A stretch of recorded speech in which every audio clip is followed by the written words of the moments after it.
په دې ویډیو کې موږ تاسو فیوچر پرفیکټ ټینس یا راتلونکي کامله زمانه باندې خبرې کوو. یعنی دا موږ ته هغه عمل ښیي چې مخکې له یو بل عمل څخه یا مخکې له یو بل ټایم څخه به we will have finished the work before you come.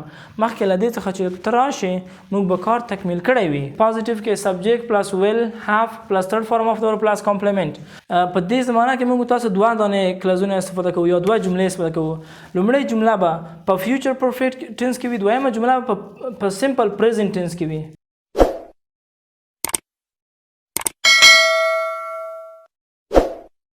Hello everybody, I hope all is well with you. Today in this video we are going to talk about future perfect tense. I will have graduated from university before you graduate from school. Which tense is this?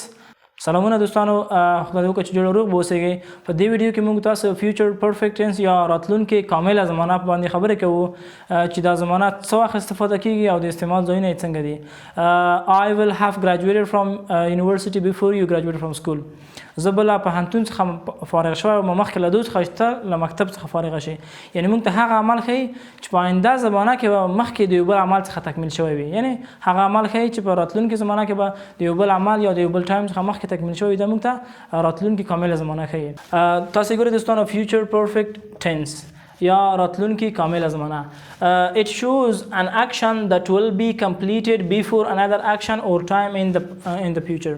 یعنی دا موږ ته هغه عمل ښیي چې مخکې له یو بل عمل څخه یا مخکې له یو بل ټایم څخه به په آینده زمانه کې تکمیل شوی وي. دا د دې زمانې د کومکي فعلونه یا helping verbs چې دي will have یا shall have دي.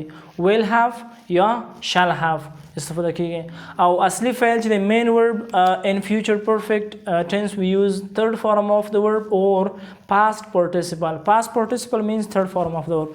د فعل دریم حالت ته past participle وي. په دې کې موږ دا استفاده کوو. مثلا زه وایم چې I will have graduated یعنې هلته ed اخلي. نو ګورئ مثال ته we will have finished the work before you come. مخکې له دې څخه چې ته راشې موږ به کار تکمیل کړی وي. we will have په آینده زمانه کې زه ښیم. مثلا سبا ته موږ یو کار کوو، سپاکاري کوو یا مثال یو بل کار کوو، ته هغو ته وایي چې we will have finish the work before you come. مخکې له دوی څخه چې ته راشې موږ به خلاص کړی وي کار. یا مثلا زه وایم چې I will have traveled to India by the time you come. یعنې په هغه وخت کې چې ته راشې ما به سفر هندوستان ته کړی وي. یعنې مخکې له ستا راتګ څخه به په آینده زمانه کې بل عمل ترسره شوی وي. یا زه وایم چې Mom will have cleaned the home before Eid come یا before Eid. یعنې مور به کور مخکې له دې څخه چې عید راورسېږي پاک کړی وي. ګورئ یو عمل په آینده زمانه کې مخکې له دې څخه چې راشي او بل عمل تکمیل شوی وي. نو دا موږ په کومه زمانه باندې ښیو؟ فیوچر پرفیکټ ټینس باندې. اوس راشي سټرکچر ته. سټرکچرز کې موږ وایو چې پازیټیو کې subject plus will have plus third form of the verb plus complement. Ali will have. Ali subject دی will have په سټرکچر کې شته دی. Ali will have graduated before you graduate. Ali به فارغ شوی مخکې له دوی څخه چې ته فارغ شي. ګوره مونږ مخکې له دوی څخه چې دغه عمل واقع شي هغه بل عمل به واقع شوی وي مګر څه وخت په آینده زمانه کې. Ali will have graduated before you graduate next year. مخکې له دوی څخه راتلونکي کال ته چې ته فارغ شي Ali به فارغ شوی تاسو څخه مخکې. یو وایم چې he will have died before the ambulance arrived. یعنی هغه به مړ شوی مخکې له دې څخه چې امبولانس راورسېږي. ګورئ دوستانو دلته یوه مهمه موضوع ته اشاره کوو، هغه ده چې په دې زمانه کې موږ تاسو دوه دانې کلازونه استفاده کوو یا دوه جملې استفاده کوو. لومړی جمله به په فیوچر پرفیکټ ټینس کې وي، دویمه جمله په سمپل پریزنټ ټینس کې وي. په کومه زمانه کې؟ په پریزنټ ټینس کې باید وي. هغه په بله زمانه کې نشي کېدلی. ګورئ هلته ما کومه زمانه کې پریزنټ مې لیکلې ده. he will have died before the ambulance arrive. یعنې هغه به مړ شوی وي مخکې له دې څخه چې امبولانس راورسېږي په آینده زمانه کې.